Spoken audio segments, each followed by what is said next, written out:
Hi, everyone. Welcome back to another episode of Energy Works. I'm here with Blaine. Hi, Blaine. Hey, Lauren. And we are going to dive in, no pun intended, to the water element. So, hopefully, you listened to the last podcast where we did a sort of rough outline of the importance and the value of five element theory, which comes from ancient Chinese medicine. And we're going to take and go through each one of them. And today I'm wearing all blue just by happenstance, which happens to be the color of water. And so we're going to talk about water. And I wanted to just mention one thing before we get into this specific element, because Blaine mentioned last time, we have all of the elements within us. So we've got water, wood, fire, earth, and metal in different degrees. And the degrees of those differences is what makes you be dominant in a particular element, but you still have all of them in you. And the goal is not to be the goal is to be balanced in your life, but balance does not mean equal. It doesn't mean you're going to have 20% water, wood, fire, earth, metal, each one exactly the same. That's not possible, and that's not the goal anyway. The goal, such as it is, if there is a goal to understanding five element theory in the body, mind, spirit, energy that is you, is to be able to understand and have access to the gifts of each of the elements and the elemental wisdom that they offer. So, an element that you are well versed in, you understand both the challenges, the difficulties, the gifts, but an element that you may not have as much understanding of, or you might not have that element as much in you. That is one of the goals, is to start to understand that element more and to be able to harvest the gifts that that element has to offer. So as we go through each of these elements, that's valuable to understand, because so I'm just going to start off by saying I know my elements. I've been studying this for a long time. I am a primary wood with a secondary water element. So I know wood really well. I know water really well. The other three elements I have varying degrees of knowingness with. And so when something comes up in my life that is an earth issue or a metal issue or even a fire issue, it's not as easy for me to navigate. And that's when the tools that we're going to share with you really come into play, because it's like, you're thrown into, I can't even think of a metaphor right now. I'm thinking like you're thrown into a boat and someone says, take this boat across the water, and you're like, I don't know how to drive the boat. Is it oars? Is it electric? Is it sails? I have no idea. And the wisdom of the element is, if it's a sailboat, it's going to give you the instructions to learn how to sail. If it's an engine, it's going to learn the instructions of how to start the engine and keep the engines going. If it's the oars, it's going to show you how to hold the oars, right? So you're getting now. That wasn't the greatest metaphor ever, but there it is, such as it is, so that you can really see the value of each of the elements for yourself, and then you're going to extrapolate that out, and you're going to just see the value of these elements of everybody else in your life, and pretty soon you will be like us, walking around and saying, "Oh, that person's a fire element. That person's metal. That person might be, I don't know, are they an earth, wood? I'm not really sure." And it gives you a real insight, and like we said before, so, a lot of compassion for people and what they're going through, and for you as self. Okay, so water. So we talked about the emotional component of the water element being out of balance, fear, and imbalance, or the antidote to fear being courage. Well, let's talk about the physical. So I'm just going to give you the big umbrella physical. And for water, it is teeth and bones. And of course, teeth are bones, right? So teeth, bones, and all the fluids in your body except for blood. So all the fluids that your body makes is in the water element. And then let's talk a little bit about some of the pieces. And I'm pulling some of this right from Donna, because she's such a clear writer that I want to give her credit for this brilliant system, but also um, Occam's razor. I like to give you like the simplest solution to something instead of just spending a lot of words in another way. So the archetypes of water: the philosopher, the poet, the baby, and the entitled one. Okay. So think about the water element. Water is the first element that we work with, that we talk about in Eden Method and in Eden and in energy medicine yoga. Everything starts in water because water is the womb. It is the place of gestation. It is the place of beginnings where all possibilities exist. We think about it as the etheric field. Everything is there. And what are you going to pull out of the field? This is the time, the winter season, the yin time, the water season, where you go within, you go into that fluid field, into that watery realm, whether it's the dream state, which is often considered a watery realm, or deeper meditations, or like I like to do, throw myself down into the snow, literally supported by cold water, snow, and allow myself to really sink into that deepest inner wisdom. And that gestation period is really important because we think of ideas, or thousands, millions of ideas are flooding through us all the time. And you can see all the metaphors, the water metaphors, just in our language. These ideas are flooding through us, and then we're going to choose the ones that we want to bring into manifestation. And we're going to do that later when we talk about the wood element that's bringing something into form. But for our purposes in water right now, we're really just sinking into the depths. And it is that time of seeking and of gestation. And I heard that one of Donna's teachers shared this sort of joke, not joke, a little while ago. I was taking a course with her, and many traditions start in Chinese five element theory. They start in the wood element, and she said it's clear that that is not a woman that made that designation, because the wood element is like the flower burst forth, and that's the beginning. But if you are a woman, you know that the gestation of the flower is the primary. There is no birth without the gestation. And so Donna, in her ultimate wisdom, her goddess energy wisdom, starting us in the water element makes so much sense. That place where we dive in, or we're just starting in the womb, in that place of all possibilities. So I'm going to pause here for a moment before we talk about the rest, and give Blaine a chance to say something besides hello. I love that joke, not joke, about I just recently heard that about maybe some of the more masculine lineage holders of Chinese medicine decided that it should start in wood. And that is the embryo. The embryo, or the little seedling down in the earth in the winter, right? That's when the magic is happening, when it's dark, when it's cold, when it's the unknown. And these words we say, like dark and cold, I mean, the colors for the water element are, it's blue, but even more specifically that inky blue, that like down in the ocean farther than the sun can penetrate color blue. And when we're moving through our lives, when we are in, this water, this beginning, this first time, there is all possibility, but it's scary, right? Like dark is scary, cold is scary, alone is scary. Not knowing what happens going forward is scary.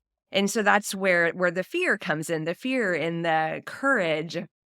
But I think that the great metaphor among these metaphors is the water of the embryo of the womb, or the seed in the ground, getting that like little bit of moisture as like, and winter rain comes in, or some snow melts or something like that, so that whatever is to be can start to move forward. Yes. Yes. And that scariness, it's true. All of those things that you said, that fear of what's coming next, and that aloneness, the darkness, that is the hallmark of the water element. And so if you are a primary water element, then oftentimes when things happen in your life that are challenging, your first emotional response to that is fear. Your first emotional response to any kind of trigger will be fear. And okay, I want to talk a little bit about these archetypes, because we can see ourselves in the archetypes, and then we can see where we've gotten stuck sometimes in the archetypes. So the archetypes for the water element, the philosopher. So water element is about big ideas, right? Like everything is possible. And I want to say one more thing about this. It just dropped back in. Anytime you are struggling with anything, and this is where we come back to the alethiometer, the compass, the way that you can use this method is you're going to always come to water first. Even if the issue that you're dealing with, whether it's physical or mental or whatever it is, it might be resolved in a different element. The way in is at the beginning, is in water. It's like you drop your thought into the well. You drop your question into the well. You write your question on a rock and you drop it into the lake, right? You're going into the depths to find out the answer to whatever it is that you need to. And so then these are how these archetypes emerge. The philosopher that has access to this, the Akashic record, right? That's water element. Everything is there. You have access to it. That philosopher. The poet, um, I think that's from water being such a metaphorical thing for so many parts of our lives and our world. The baby is because that is the actual, archetype of the water element. Like, when developmentally you start your path through one cycle of the wheel, you start as a baby and you start in the water element. And then the entitled one comes, and I feel like that comes when your needs have not been met as a baby. So when you are a baby, it's beyond expectation, but you have an expectation that your needs will be met. And if you have good caretakers, your needs are met. If you have caretakers that don't meet your needs, then they start to kind of take a different meaning, that I'm not valued, I'm not worthy, what do I have to do to get my needs met? And that can also lead to, and a lot of this came from Deborah Hurt as well. This is one of Donna's senior teachers. She talks about narcissism and how that's such a big thing in our world right now. And really, a lot of that comes from, if your needs haven't been met when you were a baby, then you can become entitled and narcissistic about having your needs met when you're an adult, and that's the only thing that is important, because you've never had that experience of having your needs be met so that you can calm and self-soothe and all of that sort of thing. And so these are really powerful ideas that, we know a lot of our issues stem from our childhoods. And so this is another way of talking about that. So, the themes of the water element, beginnings, ideas, symbolism, curiosity, um, being endearing. But here are some other things. These are themes too. These aren't necessarily bad things. These are just themes. Being selfish, right? So you think about babies, or you see little, 1, 2 year olds playing, and they don't want to share their toys. Like, this is mine. They're just starting to understand what that means, mine and yours. They're just starting to understand separation, that they are a separate thing from their mother and from everything else. So that can be a theme. Being tactless. I know this very well. I used to think it was because I was a Sagittarius, but it's really, I think, because I have a really strong water element. And I have been known to be very, very tactless. And because of that, I have learned. See, this is one of the beautiful things too about learning five element theory is you can see sort of your own rough edges. And then if you have the desire to, which I did and I do, you can learn how to kind of smooth out those rough edges a little bit. The search for profundity and meaning. This is a huge one. And I think it's so interesting because, we're talking elementally, but this is huge in the world. Man's Search for Meaning, right? That incredible seminal book.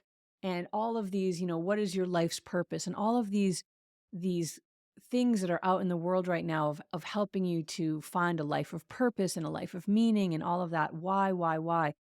Is it's sort of to counter the randomness, really, of why we're here. I mean, it is sort of random. Like, there is no extant overall meaning for any of this. And yet, if you are a water element, you yearn to discover what that is. And really, it's for yourself. But then, if you're a strong enough water element, a philosopher or a king, you're going to bring out these ideas that you have found for yourself and bring them into a wider realm. And maybe that's a great thing if you are an incredibly brilliant philosopher. And maybe it's a really bad thing if you are an entitled king. I'm just going to leave it at that. Here's some virtues: being wise, introspective, ruminative, deep, and philosophical. So for those of you that are water elements or strong water, you're all like, oh yeah, I'm wise, I'm deep, I'm philosophical, right? And as a water element, I like to think of myself as these. And I know that I am deeply ruminative. I will think thoughts for hours all the way through. I will think any thought. There's nothing I'm afraid to think, all of these things. But let's now go over to what some of the greatest faults are and see if you recognize yourself here as well. Negativity. I'm just raising my hand. If you're on audio, you can't see that, but if you're on visual, I'm raising my hand. I can be so negative, so negative. Wah, wah. Everything's bad. This is what's wrong. Let me point it out. Wah, wah, wah. Fearfulness, suspicion. You can be persistent, ineffectually persistent, by like being whining and pushy. Things that I have absolutely been accused of in my life. And you can be not persistent enough, so giving up on things too easily. These are not things that I am a victim of. I do not give up. Okay, so if you are balanced, part of that balance is a deep, reflective mind with ideas that abound and wisdom that seeds. So that is a balanced water. And then, this is sort of the mind thing and the other ideas. But then, aside from the bones and the teeth and the fluids of the body, there's a lot of things that happen in the water element. Arthritis, which is a really a widespread issue, that is a water element issue. There are things, depression. That's a big one. That's a big water element issue, and it kind of makes sense metaphorically as well, right? You think about it. If you've ever suffered depression, and I have, you feel like you're underwater. And I even remember writing about this, that it was like I could just, my head enough out of the water that I could just breathe. And then I would like submerge back in. And then I would like rise up enough to just like take a breath and then submerge back in. And so that depression, addictions are very water element things. It's like especially addictions to alcohol, right? You're drinking away whatever it is that you're afraid of, right? Like our addictions are only covering something that we don't have the ability yet to be able to deal with, whatever trauma that is causing that addiction to happen. And so we can also feel that sort of at the bottom of the well, right? With depression. Um, Things like thyroid, any kind of urinary tract issue, any kind of kidney or bladder issue is water. And so the reason that these are valuable to know is because you can do things to strengthen these energy systems. It's not just like, oh, well, too bad. I'm out of balance water. I'm fearful all the time. I've got some arthritis. I've broken several bones in my body and I'm depressed. Oh, well. I mean, that's one way of looking at it. But the other way of looking at it is, okay, I'm really out of balance in water here. What can I do to strengthen my water? The other piece about water is it is directly connected to your longevity.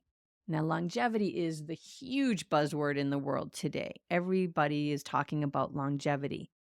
But the water element, specifically the kidneys, are directly related to your longevity because the kidneys contain the chi or the energy that you got from your parents, the DNA that started you.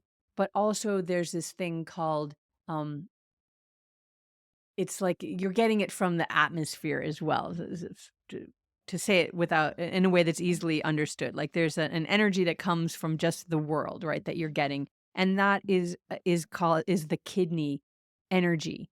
And in Chinese medicine, they say y- you should die of kidney disease because that means that your kidneys have lasted the longest of anything else. So anything else that breaks down over time, that's okay. If you're still got your kidneys and you're living long enough to use up all the last bit of your kidney chi, your energy from your kidneys, then that's as long as of a life as you can have because you have a certain amount of energy that you get in the kidneys and that's what you get.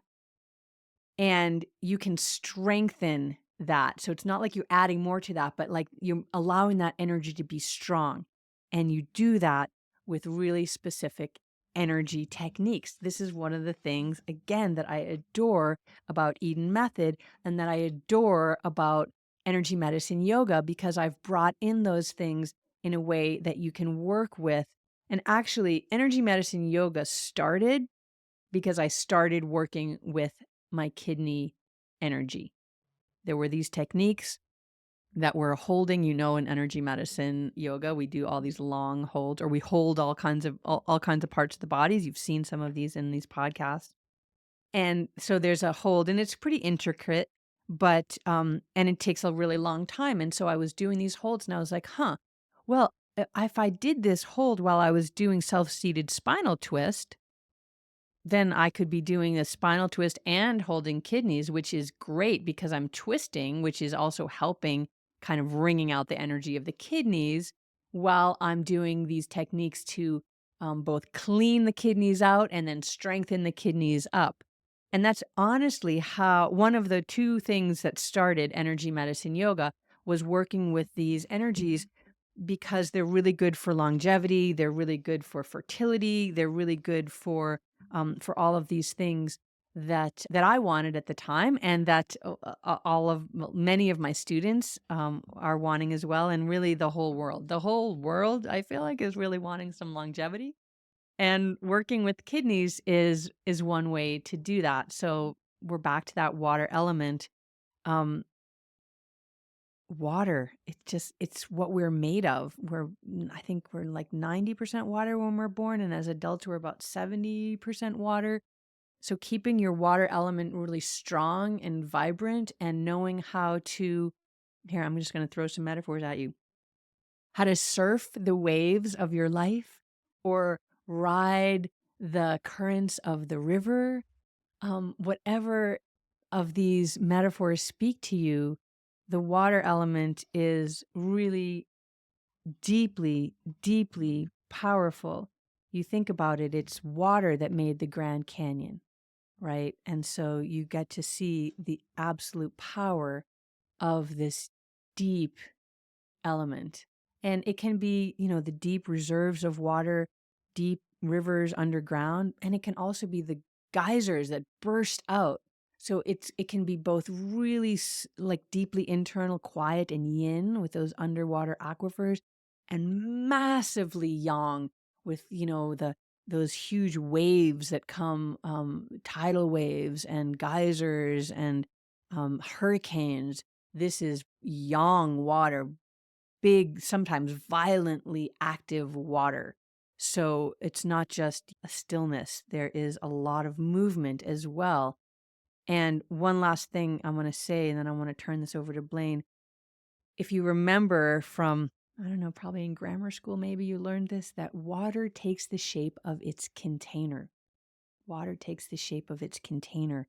So when we are first learning about boundaries in these energy systems, we look to some of the things from the water element to help us to understand and to establish boundaries, the separation of me and you, because while we say we are all connected, we are all separate. And there's that paradoxical duality that exists in everything.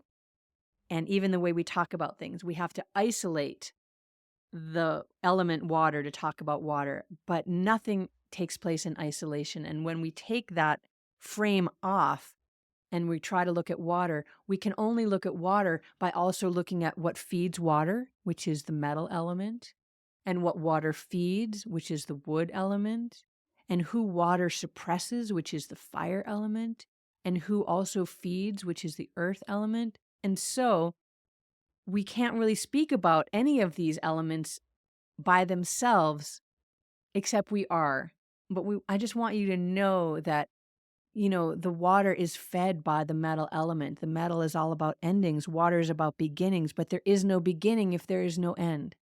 And this is the cycle. This is what goes round and round and round. So really on the wheel, there is no beginning or end on a wheel. It's just around. It goes around and around. But we are going to put a little frame and stop action on the photo so that we can see this one thing and talk about it and learn about it. But I want you to understand too that everything is everything. Blaine? Mm, yeah, so good. I'm glad you said that about how everything is connected. We do have, we're shining the spotlight on water for the purpose of this podcast, but water doesn't exist without the other four elements. So they are all interacting with each other or feeding each other or controlling each other, like Lauren said, all of the time. And I am not a water primary, but I have water, just like any of you listening or watching, even if you're not a water primary, all of these things we're saying about water do apply to you because we're all everything. And we say it in our language. I'm drowning right now, right? Like I may not be water, but I could say right now I feel like I'm drowning. Or I'm treading water, right? If I feel stuck, I might say I'm treading water or I'm navigating treacherous waters. or and that's what this is about is when I am navigating treacherous waters, am I doing it in a balanced way for all of us? Am I using all of the elements and all of my capabilities to help me navigate the treacherous waters? And my partner Burke, he used to be a big sailor and in sailing races, and people would hire him to man their boat in these massive races, and he's into all that. And so there's this big round the world race that's going on right now, and I'm glad he's not in my house right now, because if he heard me trying to talk about this, he would probably like bust in and stop me with so I'm going to say at the very high level, because I'm honestly not paying that much attention, but he gives me little updates because these sailors, they all have their navigation devices and they have solar power and they have sat nav and they're making their YouTube videos and all of that. And it used to take months and months, I think a year, to do this whole race, but now they're doing it faster and faster. And it's solo. They're by themselves on these boats and they have to go around Cape Horn. I mean, there actually was a whole section of Antarctica that they hit so many icebergs in previous years and had to have these spectacular rescues that now they've actually, figuratively roped off this section of Antarctica and they kind of have to go this other way now because so many people got in trouble. But still, most of these people don't make it and have to have a rescue. But there's this woman all alone who's doing this, and her boat has had massive mechanical problems to the point that most anybody would have been rescued by now. And she is not calling for a rescue. And Burke has just been fascinated watching this woman and what she's posting every day about how she's like getting down and doing her own mechanical repairs and fixing the rudder, and this isn't working and that isn't working. And I mean, I want to say, I mean, this is so great because it's in the water, but I think she's exhibiting this balanced water. She is not panicking, she is not calling for a rescue. I mean, she's just like, "I wanna get this done." I've set a goal. And so she's finding a way. Like, with every single problem that she encounters, she has something she wants to do, and she is finding a way. And day after day, obstacle after obstacle, problem after problem, she is drawing on her deep well of reserves and all of her skills that she has amassed in her life up to that time. And I think she's actually done now. I think that she has finished or is about to or something. Like, she's going to finish. She is not going to need a rescue. But it's been pretty fascinating. And I think it is just a great illustration of what we talk about when we're talking about water. And I want to read something about Mahatma Gandhi because I think, oh, Lauren. I just want to say one thing because you said all these incredible things about this woman and what she's doing. And it is absolute textbook the courage that she has exhibited, that she has drawn up. She's alone in the middle of the ocean with a boat that is failing. And she's like, I got this. Surely she's got to have some fear coursing through her veins. And yet she is, like you said, I love the deep well of reserves that she has. And she has the ability to draw on this courage to continue in spite of the fears of whatever is going through, what's going to happen next. And is this going to break now? And what if that little thing with the spit and chewing tape doesn't hold? But the courage to continue is unbelievably water. And so that leads right into what you're going to read right now, which is absolutely about the deepest depths of courage in the face of more than fear. Yeah, I mean, I love it even just thinking about this woman. I mean, she jumps in the water and fix rudders and stuff in water that no sane person would jump into. I mean, it's just, I mean, like you said, the fear she must have, but do it anyway. So this is about Gandhi. This is from a book called The Power of the Five Elements by Charles Moss. Mahatma Gandhi embodied many of the characteristics of water. The water possesses perseverance, the ability to overcome obstacles, an undefeatable will, enormous personal power, and the wisdom to use these qualities. Gandhi recruited his strength through the stillness of meditation and quieting. His powerful and persistent ability to grind down the opposition to Indian independence had a glacial quality. He exemplified the abilities of the water element. He would not be denied in achieving his goals. He overcame the great power of the British Empire through perseverance and commitment. He looked at the big picture and stuck to his plan while maintaining the flexibility to alter course and adapt to changing challenges. I mean, even thinking about this woman in the water and Gandhi and all of us, like, we're not sure, we're not Gandhi or this incredibly courageous woman navigating a boat around the world by herself, but we have our own treacherous waters and we have our own challenges and our own obstacles and our own deep well that we can scoop up water from if we choose. Yeah, that's such a beautiful story that you shared of Gandhi. And, you know, it's interesting. You said, we're not Gandhi, we're not this woman. And yet, the reason that these stories resonate so strongly and that we read them and we're inspired by them is because they show us that we have that in us too. We have that in us too. And so, can you be a little more courageous in your day today? Can you be a little bit more courageous in your life today? Can you recognize that you might be underwater or, in the deep end? Or can you recognize that in someone else and see, wow, they are treading water or they are drowning? Maybe I can lend a hand. It's when you start to really see what these metaphors mean in real time, in real life for you, that you start to be able to move forward in meaningful ways with whatever's going on in your life. And as usual on Energy Works, we want to show you a way that energy works. And so I'm going to share with you two little things about water. What Donna has found is that if you're really stuck and you can't do anything, and we've shared lots of techniques with you, some the really basic foundations of energy medicine yoga, the wake up and different techniques and holds, but sometimes you can't do any of those things. And often, if that's the case, you really are stuck in water. You might be depressed and you can't get out of bed, or you're sick and you just can't do anything.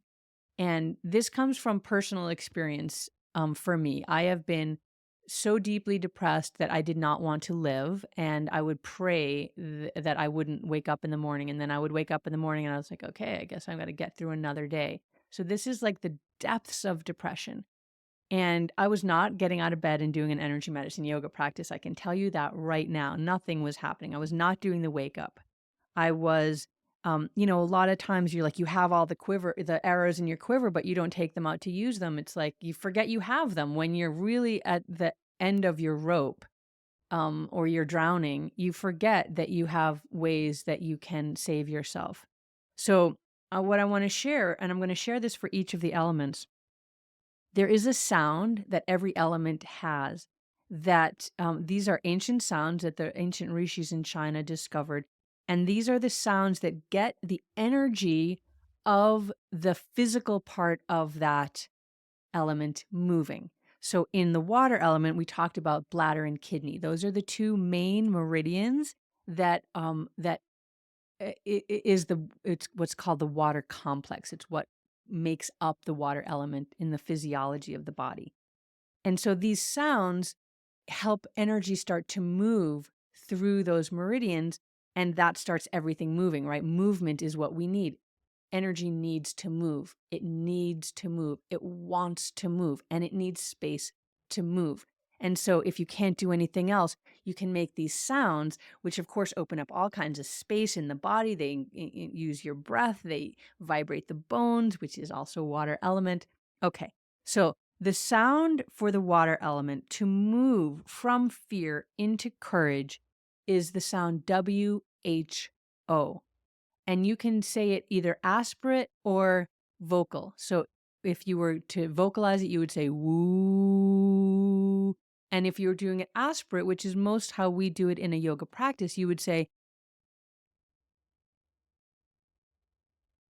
kind of like you're blowing out a candle. So think about that you've got a candle flame in front of you and you're just going to purse your lips together and blow out that candle flame. Let's do that together. Take a deep inhale in the nose.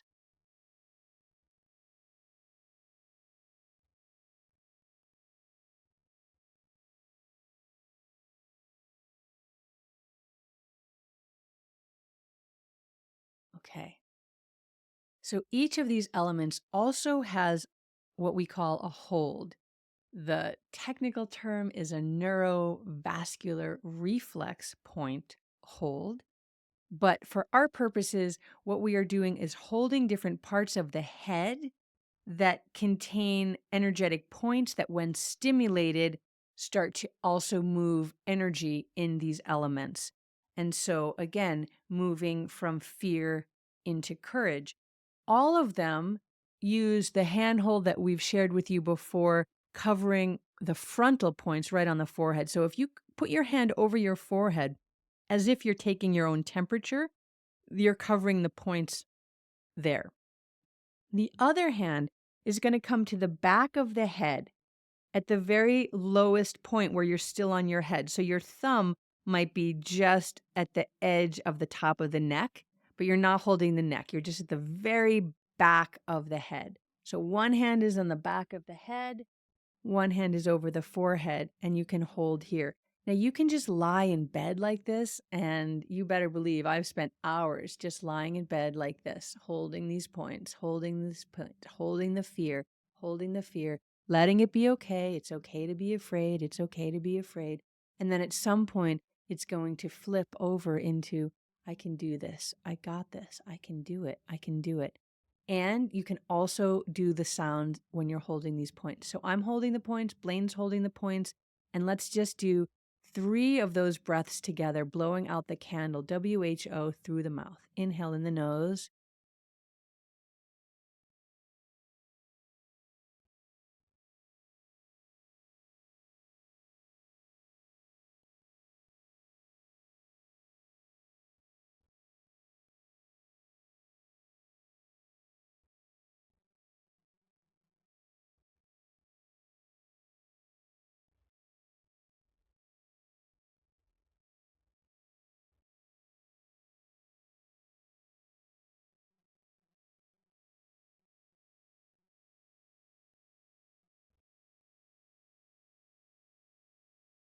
And then you can just release your hands and shake it off. Shake off your hands. Sometimes it can feel good to just kind of shake your hands like you're literally shaking droplets off your hands. If you've ever done that after done the dishes or something, you shake off your hands just to shake off some of that excess energy. And hopefully that feels good to you and you can take that forward if there's any part of your day or your life right now that feels fearful, that feels underwater, that feels unnavigable to you right now. Holding those points and making those sounds can really help you um, to get over the bank so that you can have some smooth sailing ahead. Thanks, Lauren. We will close there. Our next element that we will share more information about is wood, which is associated with spring. And we'll be excited to see you next time when we can chat about wood. Have a great rest of the day, everybody.